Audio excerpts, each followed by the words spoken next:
எல்லாருக்கும் வணக்கம். இந்த நாளில் கூட வேதத்திலிருந்து ஒரு வசனத்தை வாசித்து தேவ ஆலோசனை சிந்திப்போம். 2 நாளாக புஸ்தகம் 20வது அதிகாரம் 21வது வசனத்தை வாசிப்போம்.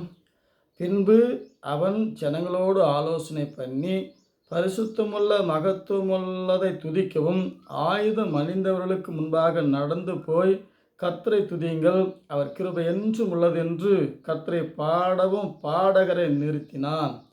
அவர்கள் பாடி துதி தொடங்கின போது யூதாவுக்கு விரோதமாய் வந்திருந்து பதிவிருந்த அம்மோன் புத்திரரையும் மோவாபியரையும் சேய் மலை தேசத்தாரையும் ஒருவருக்கு விரோதமாய் ஒருவர் கர்த்தர் எழும்ப பண்ணினதனால் அவர்கள் வெட்டுண்டு விழுந்தார்கள். தேவன் அதிசயமாய் அற்புதமாய் யோசபாத்து ராஜாவுக்கு விரோதமாய் 3 தேசத்தார்கள் யுத்தம் பண்ண அணிவகுத்து நின்றார்கள்.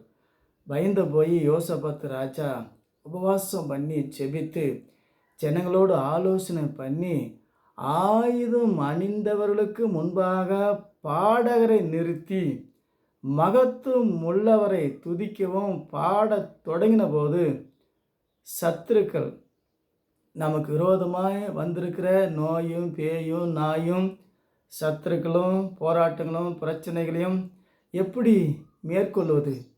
ஜனங்களோடு ஆலோசனை பண்ணி வேதத்தோடு ஆலோசனை பண்ணி தேவனை துதிக்க பாடி தொடங்கின போது சத்துருக்கள் தங்களுக்குள்ளே வெட்டுண்டு விழுந்தார்கள்.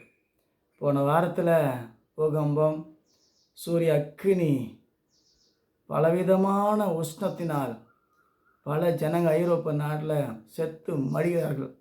ஆகவே தேவ கோபத்துக்கு ஆளாகாமல் தேவனை பாடி துதிக்கவும் ஓய்வு நாள் மனமகிழ்ச்சினாய் தேவன் ஆசீர்வதித்தனால் இந்த நாளில் எல்லா கட்டுகளையும் எல்லா பூட்டுகளையும் எல்லா கேட்டுகளையும் உடைத்தெறிகிற தேவாதி தேவனின் நாள்.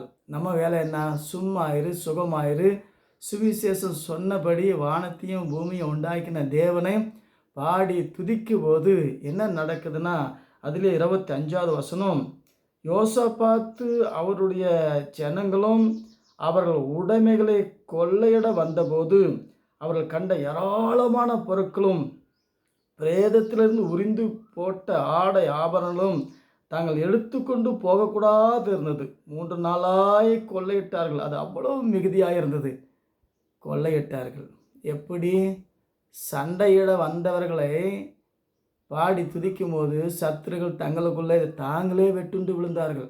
அப்படி புத்தி மாற்றத்தை சத்துருக்கு உருவாக்கி நமக்கு உரிந்து போடத்தக்கதாக ஏராளமான பொருட்களை பணத்தையும் பணத்திலிருந்து நகையும் நட்டையும் உரிந்து போட்டார்கள்.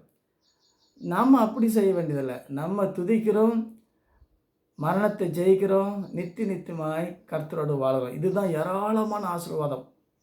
ஆகவே வாரத்தில் ஓய்வு நாள், பரிசுத்த நாள், மனமகிழ்ச்சி நாளாக இந்த நாளிலே தேவனை துதிப்போம், சத்துருவை ஜெயிப்போம், தேவனுடைய பாதத்தில் அமர்வோம். வானத்தையும் பூமி உண்டாக்கின தேவன் சுவாசிக்க காற்று, தாகத்துக்கு தண்ணி, பசிக்க உணவு, வேலை செய்ய சக்தியும் புத்தியும் ஞானத்தையும் தந்து ஒரு நாள் எத்தனை பேர் வந்தாங்க, இறந்தாங்க, மறைந்து போனாங்க. எங்கே போகணுமோ அங்கே போகணும். எங்கே போகணும்? நித்திய ராஜ்யத்துக்கு. அநித்தியமான ராஜ்யத்திலிருந்து நித்திய ராஜ்யம். பரலோகம் இல்லை அப்படின்னா பூலோகம் யாருடையது? பூலோகம் நிழலாட்டமான ஒரு அநித்தியமான வாழ்க்கை. பரலோகம் நித்தியமான வாழ்க்கை. அதுக்காக ஓய்வு நாள், மன மகிழ்ச்சி நாள் தேவனை ஆராதிப்போம். ஏராளமான ஆசீர்வாதத்தையும் ஐஸ்வர்யத்தையும் பெற்றுக்கொள்வோம். நாயும் பேயும் சத்துருவும் ஜெயிப்பதற்கு, யுத்தம் பண்ணுவதற்கு தேவ சித்தத்தை செய்வோம். கர்த்தர் நமக்காக யுத்தம் பண்ணி நேர்த்தியாக செம்மையாய் வழி நடத்துவார். மீண்டும் சந்திப்போம். வணக்கம்.